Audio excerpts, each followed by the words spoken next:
Finally Khesari Lal Yadav का एक और न्यू सॉन्ग का पोस्टर आ चुका है, जिस सॉन्ग का नाम होने वाला है रोटी गरम, जो कि तड़कता भड़कता अपने फैंस के लिए एक और सॉन्ग जो कि बॉम्ब ब्लास्ट सॉन्ग ला रहे हैं। तो इसी सॉन्ग का पूरा फुल अपडेट इस वीडियो में आप सबको देखने को मिलेगा, तो वीडियो को पूरा फुल वॉच कीजिएगा।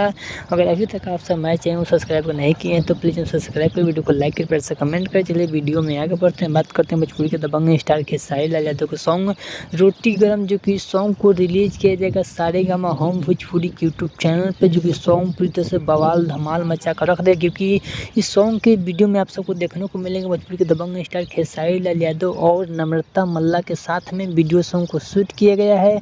वहीं पे इस सॉन्ग को गाए हैं भोजपुरी के दबंग स्टार खेसारी लाल यादव और सृष्टि भारती का आवाज़ आप सबको सुनने को मिलेगा। जो कि सॉन्ग को रिलीज किया जाएगा 7 अप्रैल को, जो कि सारेगामा होम भोजपुरी के यूट्यूब चैनल पर सॉन्ग को सुनिएगा। काफ़ी मज़ेदार सॉन्ग होने वाला है। इस सॉन्ग का हो सकता है तो टीजर जो कि कल आप सबके बीच किसी भी समय हो सकता है रिलीज कर दिया जा सकता है सारेगामा होम भोजपुरी के यूट्यूब चैनल पे। तो आप सब कमेंट बॉक्स में बताइए खेसारी लाल यादव का रोटी गरम सॉन्ग कैसा होने वाला, हिट होगा या फ्लॉप, जरूर कमेंट बॉक्स में बताइए। तो वीडियो अच्छा लगा तो वीडियो सब्सक्राइब कर वीडियो को लाइक कर कमेंट करें। चलिए मिलते हैं न्यू अपडेट के साथ, तो ओके बाय।